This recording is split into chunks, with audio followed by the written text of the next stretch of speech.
विजयनगर में रघुनाथ नाम का एक मजदूर था जो रोज मजदूरी करने अपने गांव से दूर शहर जाया करता था। रघुनाथ की पत्नी लक्ष्मी थी और उनके 2 बच्चे थे, महेश और आशा। सारा परिवार खुश था। एक दिन की बात है, रघुनाथ हमेशा की तरह मजदूरी करने शहर गया था। वो रोड क्रॉस कर रहा था कि एक ट्रक से उसका एक्सीडेंट हो गया। रघुनाथ को हॉस्पिटल में एडमिट करवाया गया। उसका सारा परिवार दुखी था। बच्चे रो रहे थे। लक्ष्मी ने सबको संभालने की कोशिश की।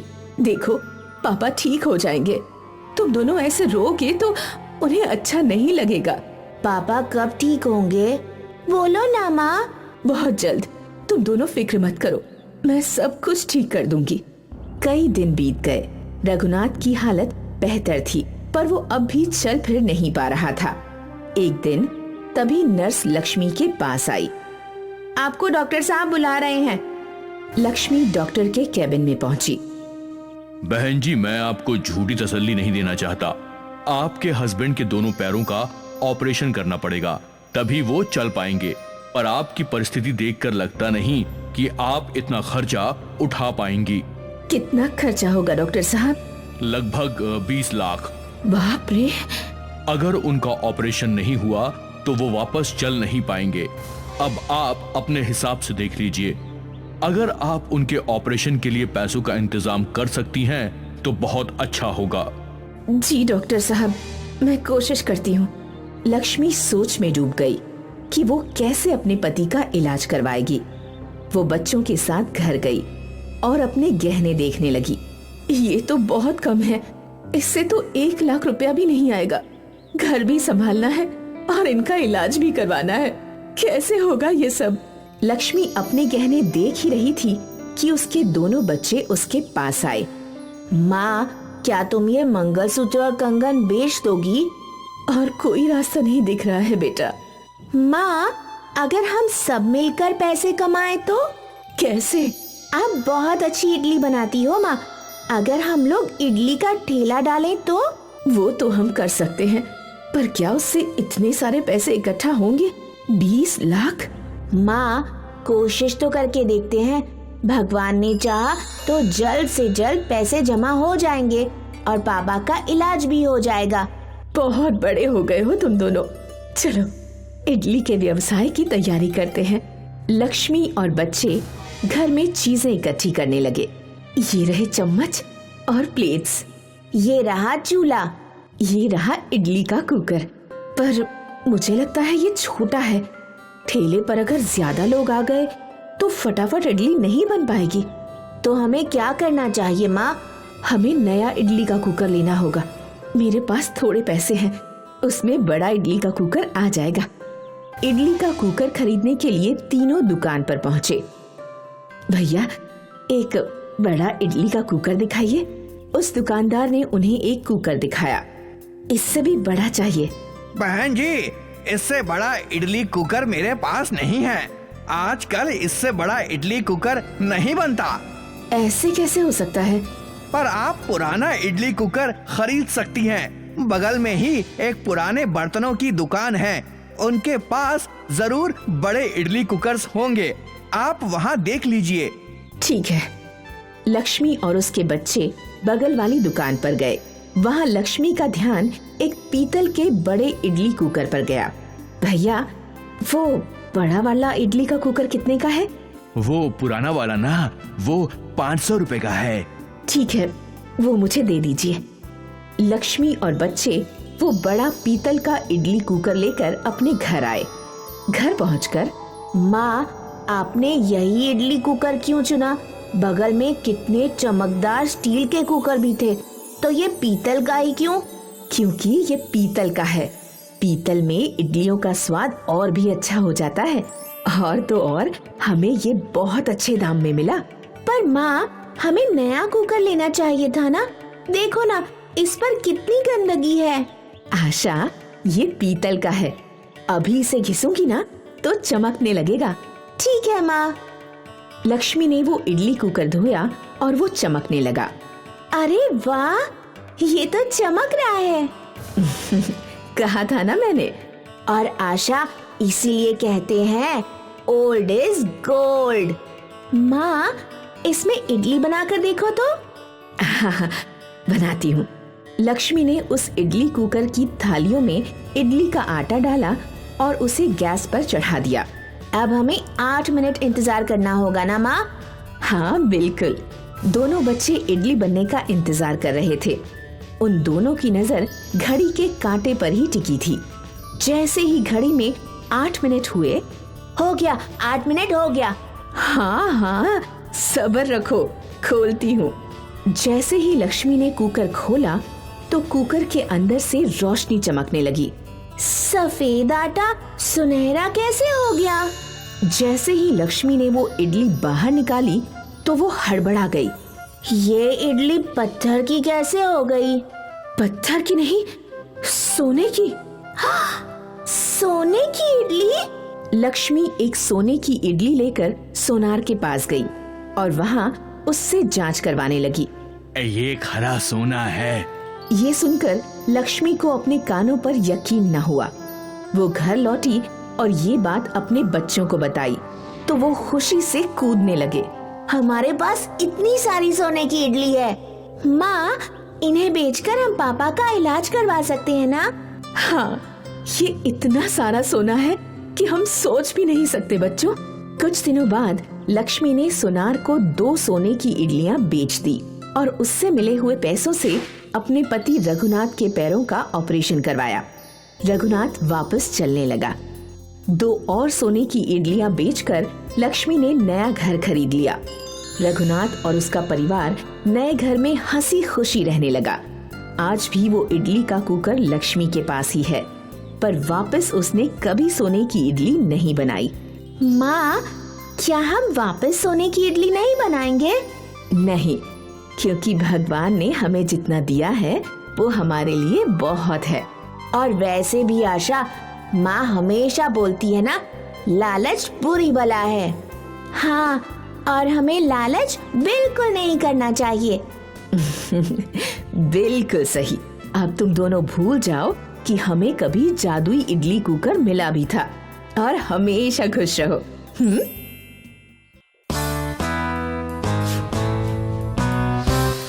अम्मा नाम की एक मशहूर डोसे वाली थी। अम्मा की दुकान गांव के बीचों बीच थी। सुबह की पहली किरण के साथ अम्मा अपनी दुकान खोल दिया करती थी और ग्राहकों का वहाँ हमेशा तांता लगा रहता था। अम्मा, आपका डोसे का तो जवाब ही नहीं अम्मा। ना जाने कैसे इतना स्वादिष्ट डोसा बना लेती हैं आप। अपने ग्राहकों से अपने डोसे की तारीफ सुनकर नागम्मा बहुत ही खुश हो जाया करती थीं। अम्मा के ज्यादातर ग्राहक सुबह सुबह नाश्ते में डोसा खाना पसंद करते थे। अरे अम्मा जी, एक स्पेशल मैसूर मसाला डोसा। बैठो बैठो, अभी देती है। अम्मा अपने सभी ग्राहकों को अच्छे से बिठाया करती थी और उनके साथ बातें भी किया करती थी। समय बीता और समय के साथ अम्मा की दुकान भी बड़ी होने लगी। अब अम्मा ने अपनी सहायता के लिए 2 और औरतों को भी काम पर रख लिया था। अब अम्मा गल्ले पर बैठकर पैसे लिया करती थीं और ग्राहकों से बातें किया करती थीं। अम्मा के सहायकों में एक वीणा थी। वीणा की नजर हमेशा अम्मा के पैसों पर थी। यहाँ हम दोनों हमेशा काम करते रहते हैं और वहाँ अम्मा को देखो, सिर्फ पैसे बटोरती रहती है। और हमें क्या मिलता है? हमें अपनी तनख्वाह मिलती है। उसमें भला कुछ होता है क्या? वहाँ देख, अम्मा के पास कितने सारे पैसे हैं। वो उनकी कमाई है। आखिर सालों से उन्होंने इतनी मेहनत की है, तब जाकर ये दुकान इतनी बड़ी हुई है। वही तो मैं तुझे बोल रही हूँ, हमें भी अपनी दुकान डालकर मेहनत करनी चाहिए। ना रे बाबा ना, ये सब मुझसे नहीं होगा। मेरे लिए तो ये तनख्वाह ही काफी है। वीणा ने बहुत समझाने की कोशिश की, लेकिन लक्ष्मी ने उसकी बात ना मानी। वीणा कई दिनों तक अपनी दुकान डालने की सोचती रही और आखिर एक दिन वीणा ने अपने डोसे की दुकान खोल ही ली। अम्मा का डोसा 10 रुपए था तो वीणा ने 8 रुपए में डोसा बेचना शुरू किया। धीरे धीरे सारे ग्राहकों की भीड़ वीना के डोसे की दुकान की ओर बढ़ने लगी। ये देख वीना बहुत खुश थी, लेकिन जल्द ही उसमें घमंड आ गया। अम्मा बहुत ही निर्मल थीं और वो अपने ग्राहकों से बहुत ही नम्रता से बात करती थी, लेकिन वीना अब उसका घमंड बढ़ गया था। दीदी, एक मसाला डोसा दे दो। हाँ हाँ दे रही हूँ, लेकिन 10 मिनट इंतजार करना पड़ेगा। ठीक है दीदी। वो अक्सर ग्राहकों को बेफिजूल इंतजार करवाती थी। ये लो तुम्हारा मसाला डोसा। दीदी, मुझे वो हरी चटनी दे दो। अरे डाली है ना हरी चटनी, कितना वो डालूं? वीना अक्सर ग्राहकों से छोटी बड़ी बात पर बहस करने लग जाती। कुछ समय बाद वीना का घमंड इतना बढ़ा कि उसने सोचा कि वो चाहे कुछ भी कर ले, तब भी ग्राहक उसी के पास आएंगे। क्योंकि मेरा दाम कम है, इसीलिए सारे ग्राहक मेरी ही दुकान पर आएंगे। रोज रोज सुबह 6 बजे दुकान खोलकर मैं थक गई हूँ। एक काम करती हूँ, कल से 7:30 बजे खोलूंगी। अगर ग्राहकों को इंतजार करना पड़े तो मुझे क्या, मेरी तो नींद अच्छे से पूरी होगी। और अगली सुबह रोज की तरह अम्मा की दुकान खुल गई, लेकिन वीना की दुकान बंद थी। ये देख सारे ग्राहक अम्मा की दुकान पर चले गए। ग्राहकों का तांता देखकर अम्मा ने युक्ति लगाई और अपने डोसे का दाम भी 8 रुपया कर दिया। 7:30 बजे वीना ने अपनी दुकान खोली, लेकिन अब जब ग्राहक वहाँ पहुँचे तो दोनों दुकानों पर एक ही दाम देखकर अरे वाह, अम्मा ने भी दाम घटा दिया। बड़े दिन हो गए अम्मा का डोसा खाए हुए। और फिर पूरा दिन ग्राहकों का तांता अम्मा की दुकान में ही था और यहाँ वीना की दुकान में इक्का दुक्का ग्राहक आ रहे थे।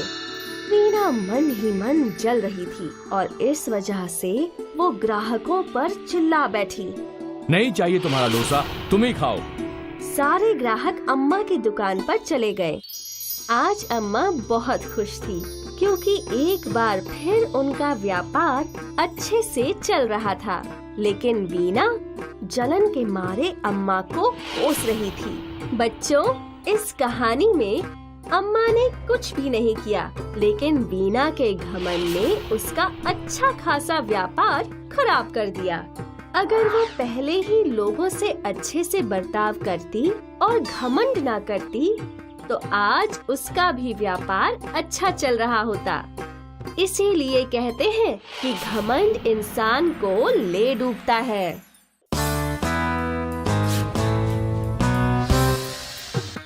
दक्षिण भारत के गांव में रमा और उसके पति चिनप्पा रहते थे। दोनों गांव के एक खेत में मजदूरी करके अपना घर चलाया करते थे। रमा और चिनप्पा के एक बेटी और बेटा थे। वो लोग अपने बच्चों को पढ़ा लिखा कर बड़ा बनाना चाहते थे, लेकिन एकाएक चिनप्पा की तबीयत खराब रहने लगी। वो बहुत बीमार हो गया। अब रमा को खेतों में मजदूरी भी करनी पड़ती थी, अपने बच्चों का भी ख्याल रखना पड़ता था और अपने बीमार पति का भी। उसकी परिस्थिति बहुत ही खराब हो चुकी थी। एक दिन चिनप्पा को देखने उसका भाई मोहन आया। भाई, तुम्हारी तबीयत तो बहुत खराब है। तुमने डॉक्टर को दिखाया या नहीं? दिखाया देवर जी, पर फिर भी कोई असर नहीं हो रहा है। मैं मंदिर में तुम्हारे नाम की अर्चना करूंगा, तुम जरूर ठीक हो जाओगे। ठीक है मेरे भाई। भाभी, आप अकेले पे घर संभालने का सारा भार आ गया है ना? हाँ, लेकिन अब घर तो चलाना ही होगा ना। भाभी, मैं एक इडली की दुकान डाल रहा हूँ। क्या आप वहाँ इडली बनाना चाहेंगी, जिससे आपको अधिक पैसे भी मिल जाएंगे और आपकी आर्थिक परिस्थिति भी सुधर जाएगी। मुझे जो भी मुनाफा होगा वो हम दोनों बांट लेंगे। हाँ, ठीक है देवर जी। और अगले दिन से रमा मोहन की दुकान में इडलियां बनाने लगी।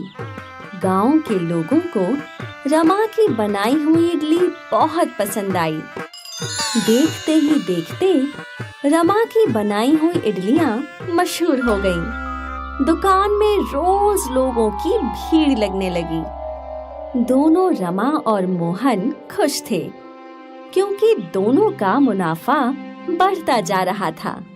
कमाए हुए मुनाफे से रमा ने चिनप्पा का अच्छा इलाज करवाया और कुछ ही दिनों में चिनप्पा फिर से चलने फिरने लगा। अब 2 महीने बीत गए और रमा और मोहन की दुकान में ग्राहकों की भीड़ लगी रहती थी। और आज रमा सोचने लगी, ये इतनी सारी भीड़ सिर्फ मेरी इडलियों की वजह से है, तो मेरे मुनाफे पे ज्यादा हक हुआ। मोहन तो सिर्फ सामान लेकर देता है और ग्राहकों को इडलियां बांध के देता है, तो उसे बराबर का मुनाफा बिल्कुल नहीं मिलना चाहिए। शाम के समय जब दोनों मुनाफा बांट रहे थे तो देवर जी, सारी इडलियां मैं ही बनाती हूँ। अगर मेरी इडलियां इतनी स्वादिष्ट ना होती तो आपको इतना मुनाफा नहीं होता। वो तो है भाभी, आपकी इडलियां वाकई में बहुत अच्छी हैं। तो इस वजह से मेरा मुनाफे पे हक ज्यादा होना चाहिए। लेकिन भाभी, ये गलत है। मैं भी दिन भर मेहनत करता हूँ, तब जाके हम इतना कमाते हैं। मतलब हम दोनों ही बराबर मेहनत करते हैं, इसीलिए मुनाफे पे हम दोनों का बराबर का हक हुआ। नहीं देवर जी, अब आप गलत बोल रहे हैं। अगर ऐसा है तो कल से आप कोई और इडली बनाने वाली को रख लो। रमा मोहन से बहस कर अपने घर निकल गई और अगले दिन से गांव में 2 इडली की दुकानें लगीं। एक रमा की, जहां वो खुद ही इडलियां बना रही थी और बेच रही थी, और एक मोहन की, जहां एक दूसरी औरत इडलियां बना रही थी। रमा की नई दुकान देख सारे गांव वाले उसकी दुकान की ओर चले गए, लेकिन रमा अकेली थी। वो इतने ज्यादा लोगों को अकेले संभाल नहीं पा रही थी। आखिर थक कर सारे गांव वाले मोहन की दुकान पर लौटे, जहां मोहन हमेशा की तरह सभी ग्राहकों को अच्छे से इडलियां देता रहा। ये सिलसिला रोज चलता रहा और देखते ही देखते गांव वाले मोहन की इडली की दुकान में ही इडली लेने जाया करते थे। अब रमा अकेले अपनी दुकान पर खड़े रहकर पछता रही थी। ये मैंने क्या कर दिया? मुझे लगा था इडलियां बनाना ही सब कुछ था, लेकिन नहीं, मोहन का ग्राहकों को संभालना भी बहुत जरूरी था। कम से कम जब मैं मोहन के साथ थी, मुझे अच्छे पैसे तो मिलते थे, लेकिन अब मेरी इडलियों को कोई पूछता भी नहीं। रमा को अपनी इडलियों पर घमंड था, जो अब टूट चुका था। इसलिए कहते हैं कि घमंड कांच की तरह होता है, जो जरूर टूटता है।